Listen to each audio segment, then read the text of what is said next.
you know that you can survive a nuclear attack easily?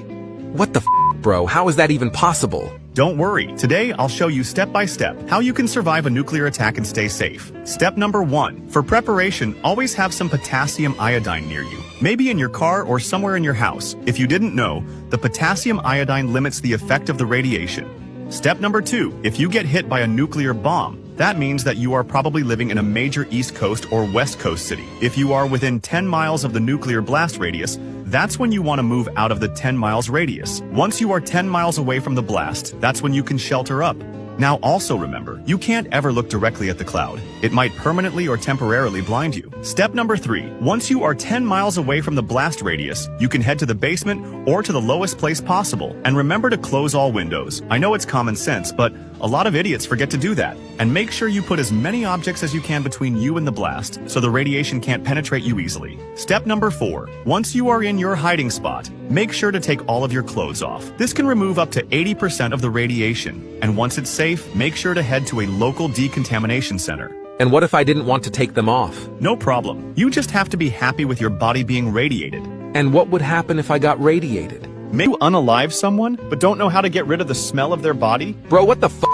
If so, congratulations, you made it again to Today, I'll teach you how to hide the smell of a dead body. No, bro, I don't want to. Don't forget to tag a friend who might have one in the basement. Step 1. Make sure you keep this unalive material away from any sort of vents. The heat will make the body decompose faster, or even worse, it'll pump the smell out to your neighbors. Just because a body smells bad doesn't mean other people have to know. Okay, this is the easy part. Step number 2. If you come with an excuse like the squirrel died in the vents, the neighbors won't get suspicious even if they noticed a bad smell, because they will assume that you are taking care of it. Is that all? Step number 3. You can cremate the body. Once you cremate it, it won't decompose and it won't smell anymore. Or you have another option. You can put this piece of meat into the freezer. That'll stop it from decomposing. But remember, both of these strategies come with risks. Because if you started a fire in the middle of your house, obviously the neighbors will get suspicious. And if you buy 5 or 6 freezers, your neighbors will get suspicious too. So the best foolproof method is to stick it in an airtight bag. Not only it will make that unalive thing smaller, it'll stop the smell of getting out and bacteria from getting in. I don't like that. Is there another possible way? Or if you are really that bad, you can eat the entire body as well, but that will take some time. Oh fuck no, this is too much. Today, I'm going to be teaching you how to destroy the life of a single mother, so make sure to tag a friend who might need this. Bro, chill the fuck out. Step number 1. Let's just say you just know for a fact that her major income is coming from child support. If this is the case, the best thing you could do is find out the dad that is providing this child support and convince him to do one of 2 things. Either A, stop paying child support and go to court. This way the single mother doesn't have enough money to get a lawyer. Or number 2, flee the country so this way the government can't collect child support payments. Or number 3, let's say you could just stop him physically from making another child support payment again. I think this is too far. Step number 2. Now, if you know the single mother is busy working multiple jobs, go to her landlord and convince her landlord to raise the rent. Your goal is to get her evicted. That way they become homeless. Bro, why are you so dark? Step number 3. Now, if you really want to get the perfect revenge, the best thing you could do if you're richer is file a shit ton of lawsuits. You have enough money to keep the lawyers going forever, but she doesn't. Eventually, you'll bankrupt her and win the case. This way you made this single mother homeless, bankrupt, and with no child support. Hell no, bro, I'm out of here. Don't escaping from the FBI as a serial killer is pretty easy. Bro, what the fuck?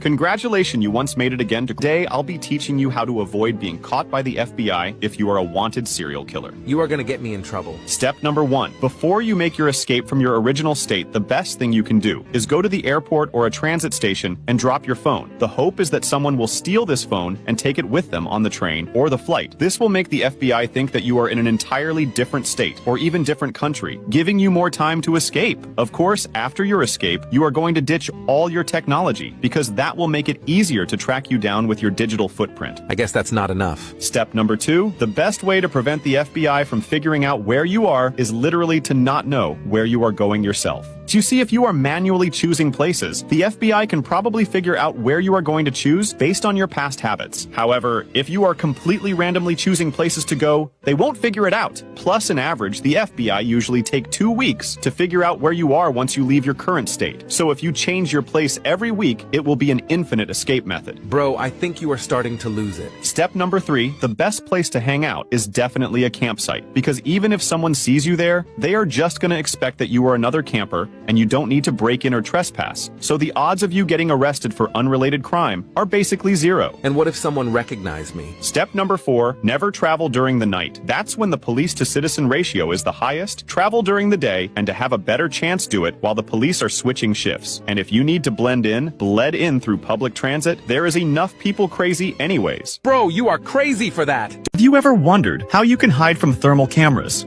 If so, congratulations, you made it again and today, I'll teach you how you can hide from thermal cameras easily. Step number 1, if you were hunted down by a police helicopter, the best thing that you could do is sneak into the forest. Although yes, thermal cameras can see through leaves and twigs, it can't see through giant stumps or trees. Step number 2, did you know that glass actually reflects the rays from the infrared cameras? So if you really wanted to hide from those cameras, you can basically get a riot shield made out of glass and use it as a shield from thermal cameras. Step number 3, when you are sleeping in the forest, sleep under a thermal blanket. You can see how well it hides you from thermal cameras. However, make sure to pack some ice with you, because if the blanket gets too hot, the entire blanket might start showing. Finally, if push really does come to shove, and you absolutely need to escape the cameras, one of the things you can do is set the entire forest on fire. If the entire forest is really hot, your body temperature will basically show nothing. Bro, when are you going to eventually stop these videos?